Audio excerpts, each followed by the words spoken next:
మన భారతదేశంలో ఆంధ్రప్రదేశ్ రాష్ట్రానికి అందులో మరీ ముఖ్యంగా చెప్పుకోవాల్సి వస్తే గోదావరి నదీ తీర ప్రాంతానికి ఒక ప్రత్యేకమైన స్థానం ఉంది. పచ్చని ప్రకృతి ఒడిలో గౌతమి నది పరవళ్ల మధ్య వెలిసినటువంటి వాడపల్లి శ్రీ వెంకటేశ్వర స్వామి ఆలయం భక్తుల పాలిట కల్పవల్లిగా కోనసీమ తిరుపతిగా విరాజిల్లుతోంది. ఈ క్షేత్రం కేవలం ఒక మతపరమైనటువంటి ప్రదేశం మాత్రమే కాదు, ఇది కొన్ని దశాబ్దాల చరిత్రకి, అలాగే అద్భుతమైనటువంటి పురాణ కథలకు, మరి మన భారత స్వతంత్ర సంగ్రామంలో జరిగినటువంటి వీరోచిత పోరాటాలకు సాక్ష్యంగా నిలుస్తుంది. ఈరోజు మనం ఈ వీడియోలో లక్షల మంది నోట నానడి వాడపల్లి అనే పేరు వెనుక దాగి ఉన్నటువంటి ఓడల వ్యాపార రహస్యం ఏమిటి, తిరుమల కొండపై ఉన్న వెంకటేశ్వర స్వామి నల్లని శిలగా దర్శనమిస్తే ఇక్కడ రక్తవర్ణంలో ఎర్ర చందనంతో ఎందుకు కొలువై ఉన్నారు, కేవలం 7 శనివారాలలో మీ జీవితాన్ని మార్చేసే 11 ప్రదక్షిణల అద్భుత వ్రతం ఏమిటి, ఇలాంటి ఎన్నో ఆసక్తికరమైన విషయాల గురించి తెలుసుకుందాం. మరి ఇంకెందుకు ఆలస్యం, ఈ వీడియోని స్కిప్ చేయకుండా చివరి వరకు చూసేయండి. కోనసీమ ప్రాంతం గోదావరి నది చీలికల వల్ల ఏర్పడినటువంటి ఒక సుసంపన్నమైనటువంటి డెల్టా.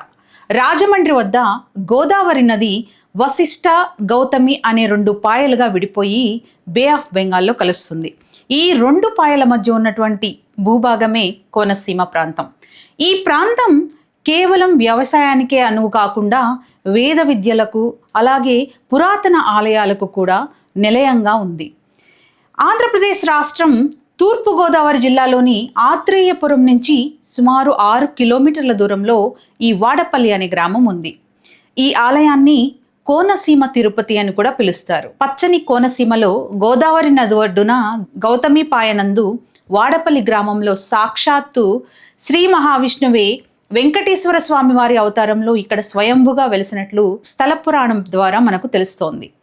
పూర్వం ఈ ప్రాంతాన్ని నౌకాపురి అని పిలిచేవారని, కాలక్రమేణా అది ఓడపల్లిగా, ప్రస్తుతం వాడపల్లిగా రూపాంతరం చెందినట్లు చరిత్రకారులు తెలియజేస్తున్నారు. వాడపల్లి వెంకటేశ్వర స్వామి వారి ఆవిర్భావం వెనుకున్నటువంటి పురాణ కథ చాలా ఆసక్తికరంగా ఉంటుంది. వైకుంఠంలో నివసించే సనక, సనందన, సనత్ కుమార, సనత్ సుజాతులు అనేటువంటి 4 బ్రహ్మ మానసపుత్రులు ఒకసారి శ్రీ మహావిష్ణువును దర్శించుకున్నారు.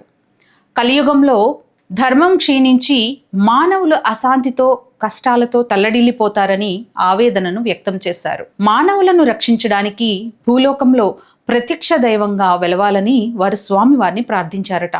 వారి అభ్యర్థన మేరకు విష్ణుమూర్తి కలియుగంలో తాను 4 ప్రధాన రూపాల్లో అవతరిస్తానని వాగ్దానం చేశారట. 3 రూపాలు శిలా విగ్రహాలుగా వెలుస్తాయని, అయితే ఒక రూపం మాత్రం అత్యంత అరుదైనటువంటి ఎర్ర చందన కాష్టంతో చెక్కిన విగ్రహ రూపంలో గౌతమి నదీ తీరాన వెలుస్తుందని తెలియచేశారు. ఈ ఎర్రచందన విగ్రహమే వాడపల్లిలో కొలువై ఉన్నటువంటి వెంకటేశ్వర స్వామి అని పురాణాలు చెప్తున్నాయి. ఈ విగ్రహం మానవులతో చేయబడినది కాదని, స్వయంగా పరమాత్మ సంకల్పం వల్ల ఆవిర్భవించినటువంటి స్వయంభూ విగ్రహం అని చెప్పబడింది. ఇక క్షేత్ర పురాణం ప్రకారం కొన్ని వందల సంవత్సరాల క్రితం నాసిక్ ప్రాంతంలో నారద మహర్షి వంటి మహర్షులు ఈ ఎర్రచందన మూర్తిని ఆరాధించేవారట. ఆ తరువాత కాలంలో ఈ విగ్రహాన్ని ఒక ప్రత్యేకమైన చందనపు పెట్టెలో సురక్షితంగా భద్రపరిచి గౌతమి నదిలో నిమజ్జనం చేశారు. ఆ చందనపు పెట్టె నదీ ప్రవాహంలో సుమారు 1300 కిలోమీటర్లు ప్రయాణించి వాడపల్లి తీరానికి చేరుకుంది. ఈ గ్రామంలో నివసించేటువంటి ఒక పరమ భక్తుడైనటువంటి బ్రాహ్మణుడికి స్వామివారు కలలో కనిపించి తాను నదిలో చందన పెట్టెలో ఉన్నానని, తనను వెలికి తీసి ప్రతిష్ఠించమని చెప్పారట. మరుసటి రోజు గ్రామస్తులందరూ మేళతాళాలతో నదికి వెళ్ళి వెతకగా అక్కడ అద్భుతమైనటువంటి సువాసనలు వెదజల్లుతున్న చందనపు పెట్టె లభించింది.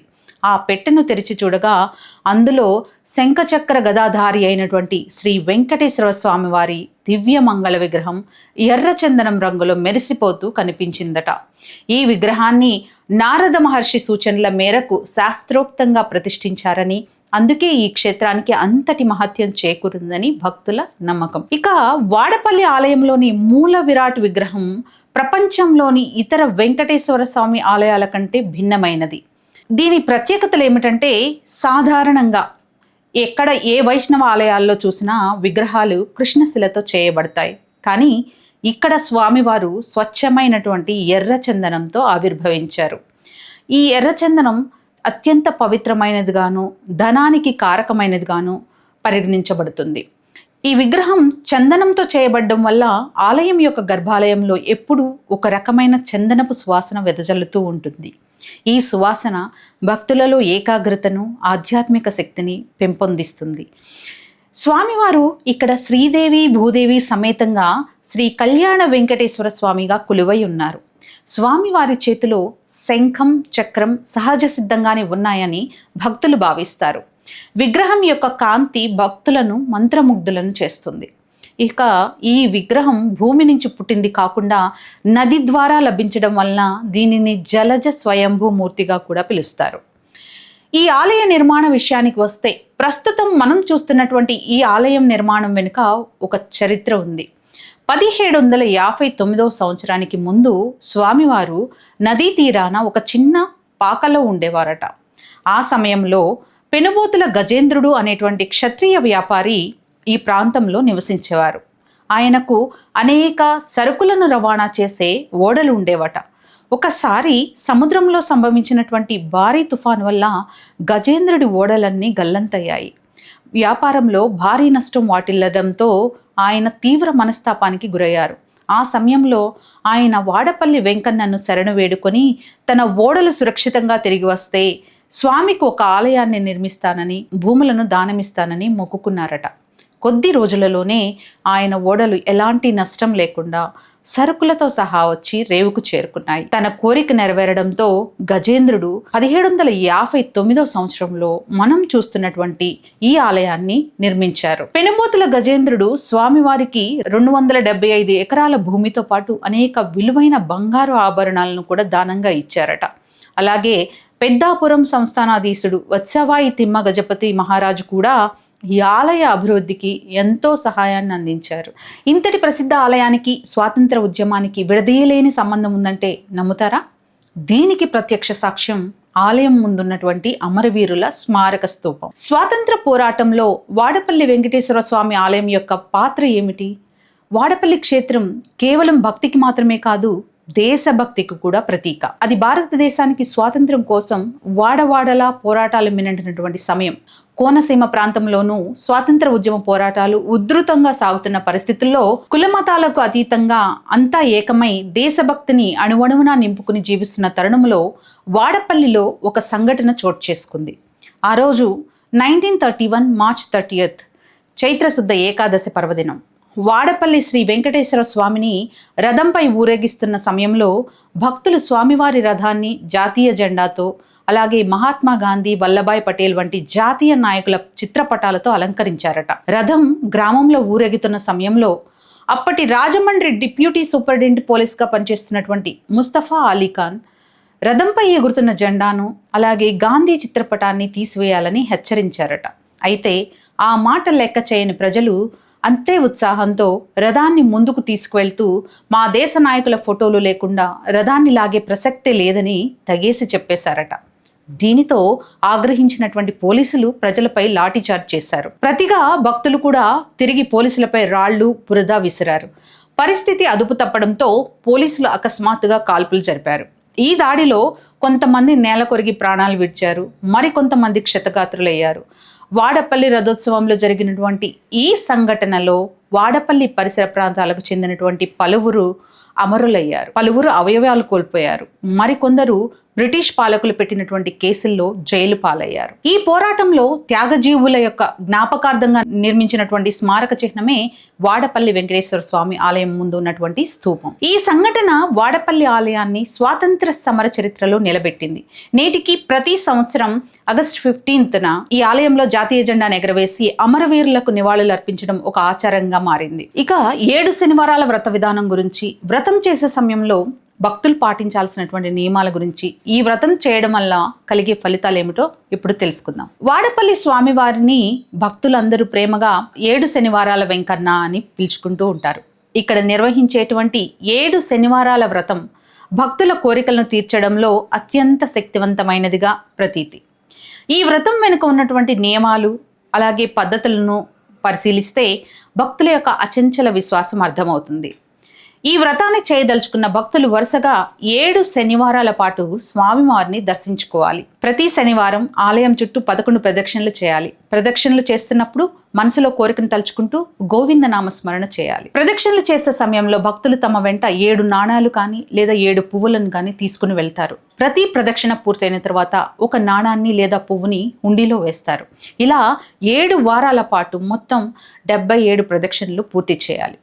ఇక వరుసగా 7 శనివారాల వ్రతం పూర్తి చేసిన తర్వాత 8వ వారం శనివారం కాకుండా ఇతర రోజుల్లో అంటే సోమవారం నుంచి శుక్రవారం వరకు ఏ రోజైనా సరే స్వామివారికి అష్టోత్తర పూజ లేదా అభిషేకం నిర్వహించడంతో 7 శనివారాల వ్రతం సంపూర్ణమవుతుంది. వ్రత సమయంలో భక్తులు సాత్విక ఆహారం తీసుకోవడం, అబద్ధాలు ఆడకపోవడం వంటి నియమాలను పాటిస్తారు. ఈ వ్రతం చేయడం వల్ల ముఖ్యంగా 3 రకాల ఫలితాలుంటాయని భక్తుల నమ్మకం. పెళ్లి సంబంధాలు కుదరని వారు ఇక్కడ వ్రతం చేస్తే శీఘ్రంగా వివాహం జరుగుతుందని నమ్ముతారు. దీనికోసం ఇక్కడ గోదాదేవి కళ్యాణం కూడా నిర్వహిస్తారు. శనివారం వెంకటేశ్వర స్వామికి అత్యంత ప్రియమైన రోజు. ఏలినాటి శని కానీ లేదా ఏదైనా శని దోషాలు ఉన్నవారు ఇక్కడ ప్రదక్షిణలు చేస్తే ఆ దోషాల నుంచి విముక్తి కలుగుతుందని విశ్వాసం. సంతానం లేని దంపతులు భక్తితో ఈ వ్రతం ఆచరించడం వలన సంతానం పొందినట్లు ఇక్కడ నిజమైనటువంటి అనుభవాలు చాలా ప్రచారంలో ఉన్నాయి. వాడపల్లి ఆలయం దక్షిణ భారత ద్రావిడ వాస్తు శిల్ప కళా శైలిని ప్రతిబింబిస్తుంది. ఆలయం యొక్క నిర్మాణం అత్యంత శాస్త్రీయంగాను అలాగే ఆధ్యాత్మిక అనుభూతిని కలిగించేలా ఉంటుంది. ఆలయం యొక్క ప్రవేశ ద్వారం వద్ద 5 అంతస్తుల ఎత్తైనటువంటి రాజగోపురం భక్తులకు స్వాగతం పలుకుతూ ఉంటుంది. గోపురం పైన దశావతారాలు, వివిధ దేవతామూర్తుల విగ్రహాలు చెక్కబడి ఉన్నాయి. ఆలయం లోపల ప్రవేశించగానే ధ్వజస్తంభం కనిపిస్తుంది. భక్తులు తమ వ్రతాన్ని ఇక్కడి నుంచే ప్రారంభిస్తారు. ఇక ఆలయ ప్రధాన ఆకర్షణల్లో ఒకటి ఆలయం యొక్క పైకప్పు.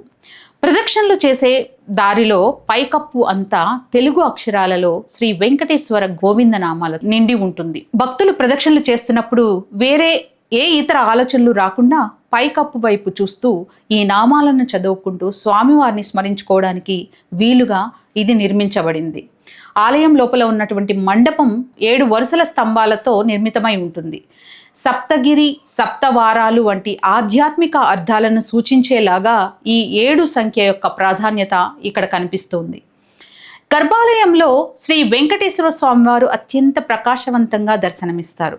ఎర్రచందనపు విగ్రహం కావడంతో స్వామివారి రూపం ఎరుపు రంగు ఛాయలో ఉండి భక్తులను ఆకట్టుకుంటుంది. విగ్రహం చుట్టూ ఉన్నటువంటి వెండి ప్రభలు మరియు అలంకరణలు ఆధ్యాత్మిక శోభను పెంచుతాయి. ఇక స్వామివారి సేవల విషయానికి వస్తే వాడపల్లి ఆలయం వారం మొత్తం తెరిచే ఉంటుంది. అయితే శనివారం రోజున భక్తుల రద్దీని దృష్టిలో ఉంచుకుని సమయాల్లో మార్పులు చేస్తారు. ఇక దర్శన సమయాల విషయానికి వస్తే ప్రతిరోజు అంటే ఆదివారం నుంచి శుక్రవారం వరకు ఉదయం 6 గంటల నుంచి మధ్యాహ్నం 1 గంట వరకు, తిరిగి సాయంత్రం 4 గంటల నుంచి రాత్రి 8 గంటల వరకు ఆలయం తెరిచి ఉంటుంది. శనివారం మాత్రం ఉదయం 4 గంటల నుంచి మధ్యాహ్నం 1:30 లేదా 2 గంటల వరకు, తిరిగి సాయంత్రం 4 గంటల నుంచి 9 గంటల వరకు ఆలయాన్ని భక్తుల కోసం తెరిచే ఉంచుతారు. ఈ వాడపల్లి వెంకటేశ్వర స్వామి ఆలయంలో కొన్ని సేవా కార్యక్రమాలను నిర్వహిస్తారు. ఆ సేవా కార్యక్రమాలు ఏమిటంటే సుప్రభాత సేవ. ఈ సేవ తెల్లవారుజామున 5:30 నుంచి 6 గంటల మధ్య జరుగుతుంది. తర్వాత అష్టోత్తర పూజ ఉదయం 6 గంటలు, 7 గంటలు, 8 గంటలు అలాగే 9 గంటల వరకు నిర్వహించబడుతూ ఉంటుంది. అయితే శనివారం రోజు మాత్రం అష్టోత్తర పూజలు ఉండవు. నిత్య కళ్యాణం ప్రతిరోజు ఉదయం 10:30 నిత్య కళ్యాణం జరుగుతూ ఉంటుంది. శనివారం రోజు మాత్రం నిత్య కళ్యాణాలు నిర్వహించబడవు. అన్నదానం ప్రతి శనివారం సుమారు 5,000 నుంచి 10,000 మందికి పైగా భక్తులకు ఉచితంగా అన్నప్రసాదం పంపిణీ చేయబడుతూ ఉంటుంది. ఇక్కడ ఆలయం యొక్క పవిత్రతను కాపాడడానికి అలాగే దర్శనం ఈజీగా జరగడానికి ఆలయ అధికారులు కొన్ని నియమాలను అవలంబిస్తున్నారు. అవి ఏమిటంటే డ్రెస్ కోడ్, జీన్స్, టీ-షర్ట్లు, షార్ట్స్ వంటి వెస్ట్రన్ వేర్ ధరించకూడదు. అలాగే పురుషులైతే తెల్లని పంచ, పై పంచ లేదా కుర్తా పైజమా ధరించాలి. మహిళలైతే ఖచ్చితంగా చీర, లంగా ఓణి లేదా దుప్పటా కలిగినటువంటి చుడీదార్ని ధరించాలి. గర్భాలయంలోకి సెల్ ఫోన్లు, కెమెరాలు వంటి ఎలక్ట్రానిక్ వస్తువులు తీసుకెళ్లడం నిషేధం. ప్రవేశ ద్వారం వద్ద మొబైల్ ఫోన్ డిపాజిట్ కౌంటర్లు ఉంటాయి. అక్కడ డిపాజిట్ చేసిన తర్వాతనే లోపలికి అలో చేస్తారు. ఇక్కడ ఉచిత దర్శనంతో పాటు ₹50 అలాగే ₹200 ప్రత్యేక దర్శన టికెట్లు కూడా అందుబాటులో ఉంటాయి. శనివారం క్రౌడ్ ఎక్కువగా ఉండడం వల్ల ఈరోజు దర్శనానికి 2 నుంచి 4 గంటల సమయం పడుతుంది. కాబట్టి వృద్ధులు, పిల్లలు ఉన్నవారు ముందుగా ప్లాన్ చేసుకోవడం వల్ల ఎలాంటి ఇబ్బంది లేకుండా దర్శనం చేసుకోవచ్చు. ఇక ఈ వాడపల్లి క్షేత్రం హైవేకి కనెక్ట్ అయి ఉండడం వల్ల అక్కడికి చేరుకోవడం చాలా ఈజీ. రోడ్వే వెళ్ళాలి అనుకునే వాళ్ళైతే రాజమండ్రి నుంచి బొబ్బర్లంక మీదుగా సుమారు 24 కిలోమీటర్ల దూరం ప్రయాణం చేయవలసి ఉంటుంది. ఇక రావులపాలెం నుంచి సుమారు 10 నుంచి 11 కిలోమీటర్ల దూరం. రావులపాలెం బస్ స్టాండ్ నుంచి నిరంతరం ఆటోలు, బస్సులు అందుబాటులో ఉంటాయి. అలాగే అమలాపురం, కాకినాడ ప్రాంతాల నుంచి కూడా ఆర్టీసీ బస్సుల సౌకర్యం ఉంటుంది. ట్రైన్ ద్వారా వెళ్ళాలి అనుకునేవారు రాజమండ్రి రైల్వే స్టేషన్ నుంచి దాదాపు వాడపల్లికి 27 to 40 కిలోమీటర్స్ ఉంటుంది.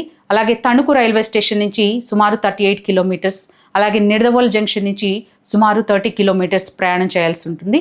ఇక ఎయిర్వేస్ అంటే విమాన మార్గంలో వెళ్ళాలనుకునే వారికి రాజమండ్రి విమానాశ్రయం నుంచి సుమారు 46 to 65 కిలోమీటర్స్ దూరంలో ఉంటుంది వాడపల్లి. మరి ఇక్కడ వసతి సౌకర్యాల విషయానికి వస్తే వాడపల్లి ఒక చిన్న గ్రామం కాబట్టి ఇక్కడ తక్కువ వసతి సౌకర్యాలు ఉంటాయి. భక్తులు రావులపాలెంలో గానీ లేదా రాజమండ్రిలో గానీ స్టే చేయడం బెటర్. అక్కడ అన్ని రకాల హోటళ్లు, లాడ్జులు అందుబాటులో ఉంటాయి. వాడపల్లి శ్రీ వెంకటేశ్వర స్వామి వారి ఆలయం భక్తికి, చరిత్రకి, అలాగే ప్రకృతుల యొక్క త్రివేణి సంగమంలా విరాజిల్లుతోంది. కలియుగ వైకుంఠమైనటువంటి తిరుమలకు వెళ్ళలేని సామాన్య భక్తులు ఈ కోనసీమ తిరుమలను తమ ఇలవేల్పుగా భావిస్తారు.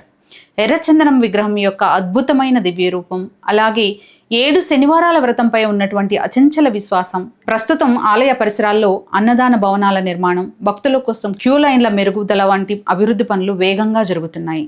స్థానిక ప్రజల భాగస్వామ్యం, అలాగే మేనేజ్మెంట్ యొక్క కృషి వల్ల ప్రతి శనివారం వేలాది మంది భక్తులకు ఎటువంటి ఆటంకం లేకుండా దర్శనం లభిస్తోంది.